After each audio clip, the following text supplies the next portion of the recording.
Health Month is significantly observed in developed countries, I think because they have been fast enough to recognize how mental health is affecting the health of their citizens.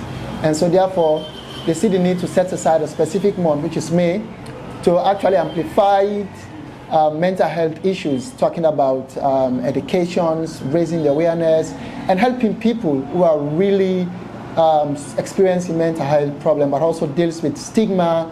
And so they thought there is a need for an ideal time to set aside, which is May. So that has been currently ongoing many countries, and we also in Sierra Leone, from Social Work Sierra Leone, we see how much helpful this could be if we join other countries in the world to amplify mental health, because currently it's one of the most challenging, among the different health problems we as a country we're dealing with.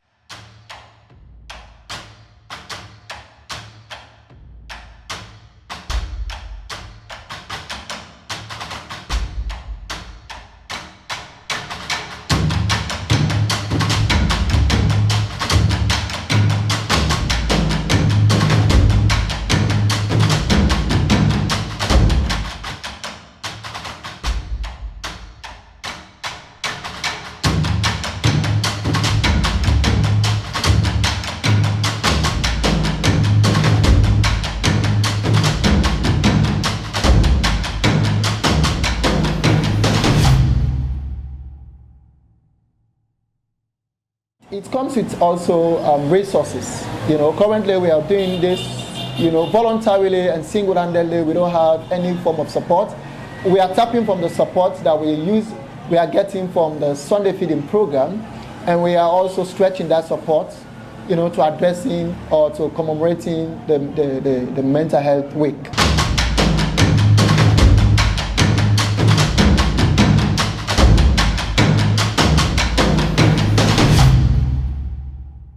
It's actually, from the real life situations, mental health is affected from different factors. And one of the things we have recognized is the current misuse of drugs among young people. That also affects the mental health of young people. And we've seen with our Sunday feeding program, 3 in 5 young people, they are in a very deteriorating condition due to misuse of drugs, affecting their mental health problems. And this is not just among the youthful, population. Even, within the aged, people are using drugs for coping mechanism, either in terms of the poverty they are facing through, people who are having different form of disability, either because they don't have the necessary support, they are now engaged into drugs as a form of, coping their whatever difficulties they are facing.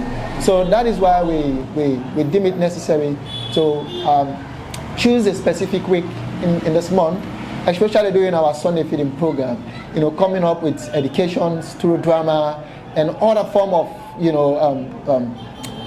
information around recognizing the harmfulness of drugs, but also again how wellness is very much prominent in terms of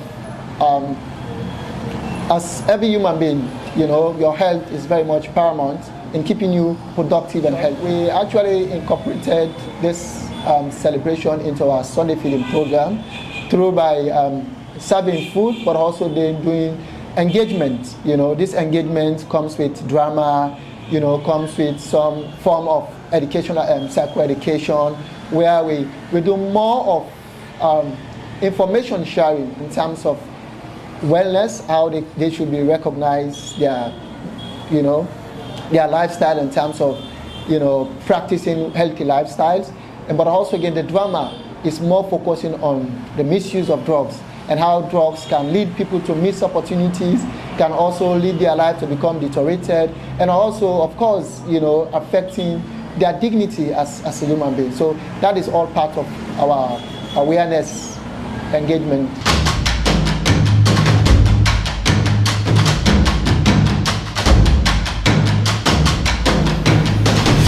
We do normally have a lot of participants that comes in, but the challenge is, how do we capture them into our food service, because these young people, when you get at them, most of the time, they listen not only with the messages, but what motivates them it's the refreshment, the food support, and that is where normally we have constraints.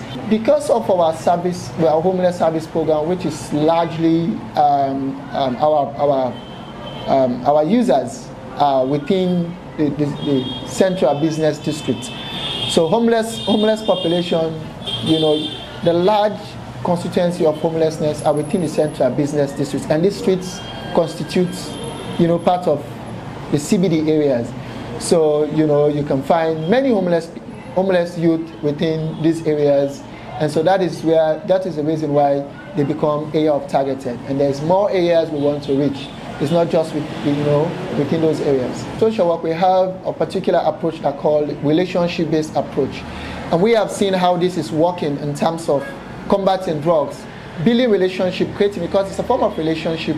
We create a platform where we can dialogue with them, and then they can recognize themselves as people, as members of a community, and then we engage in information sharing. So they feel recognized as people.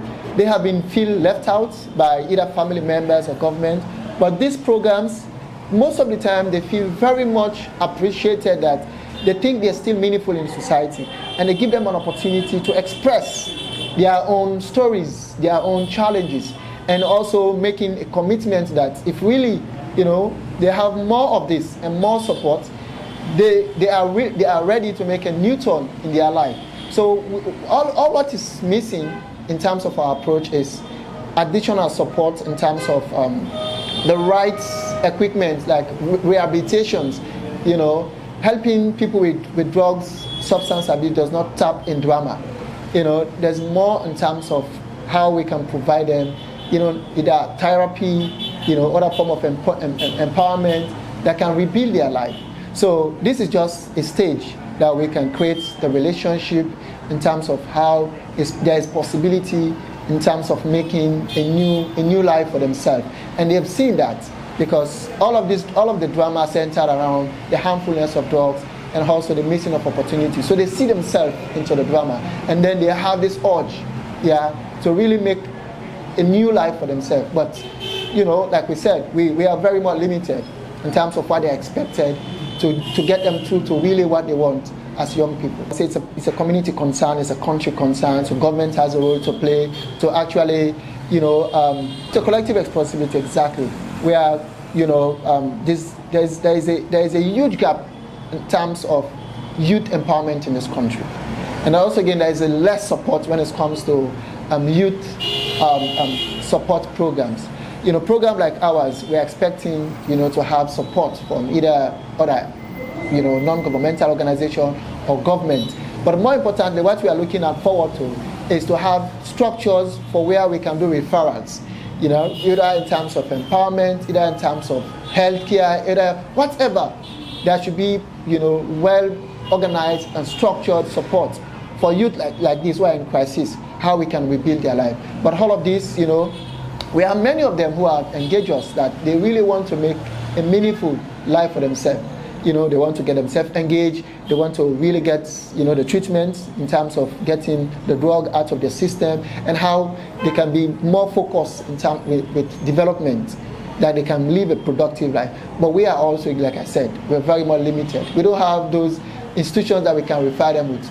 We don't have, this specialized drug treatment where we can refer them with. The cost, for paying all of this, we are very much limited. So it's a collective approach where governments have a role to play, other citizens, stakeholders, they are all meaningful in terms of how we can have a healthy society, because we cannot have, a strong society if our youth are not really cared for. And so this is why we are making our own efforts, to ensure that, these young people also think about how they can take advantage of their life. In all of the midst of these challenges, there is also their own part they can play, to keep themselves meaningful and productive.